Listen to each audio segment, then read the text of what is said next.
qu'on est discipliné sous Christ. Dieu ne travaille pas les indisciplinés. Dieu travaille les disciples. Dieu ne travaille pas avec les chrétiens, il travaille avec les disciples. Jésus n'a jamais dit chrétien, il a parlé de disciples. C'est les Antiochais qui nous ont appelés chrétiens. Parce qu'ils voyaient qu'on vivait comme, ils voyaient que les gens vivaient comme Christ. Mais Dieu parle de disciples. Un disciple, c'est quelqu'un qui est soumis à l'enseignement d'un maître. Si Jésus est maître, quel est l'enseignement de Jésus auquel tu es soumis? Tu ne peux pas te soumettre à tous les enseignements de Jésus. Non, tu découvres chaque enseignement de Jésus au temps approprié, au temps convenable. On ne se lève pas comme ça et puis on fait n'importe quoi. Non, mon ami.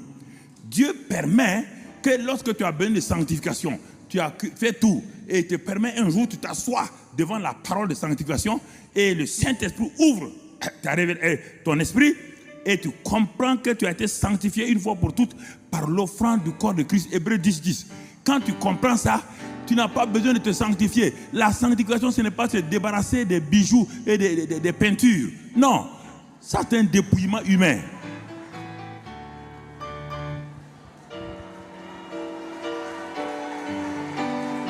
Non, ça c'est pas sanctification. Hébreux dit que nous avons été sanctifiés une fois pour toutes par l'offrande du corps de Christ. Avant même que tu sois né, tu es déjà quoi? Sanctifié par l'offrande du corps de Christ.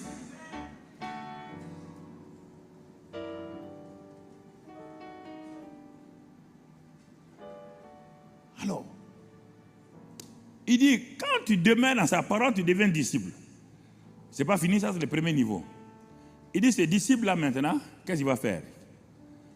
En continuant à demeurer, quelque chose va se révéler à lui.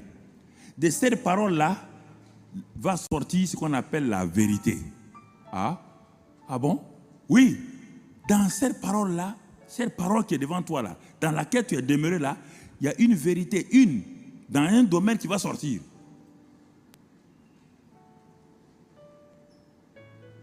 Et cette vérité vient par quoi? Par le mot connaissance, par le mot révélation. Je demeure la parole de Dieu et j'ai besoin de guérison. Je reste là-dedans, je la médite. Comme Dieu a dit à Josué 1 verset 8, médite-la jour et nuit, qu'elle s'éloigne point de tes yeux, ta bouche. Comme Proverbe 4 verset 20 à 23.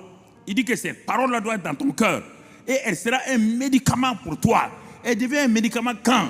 Lorsque tu as pris cette parole au départ, tu l'as regardée, la vérité de la guérison sort. Il dit,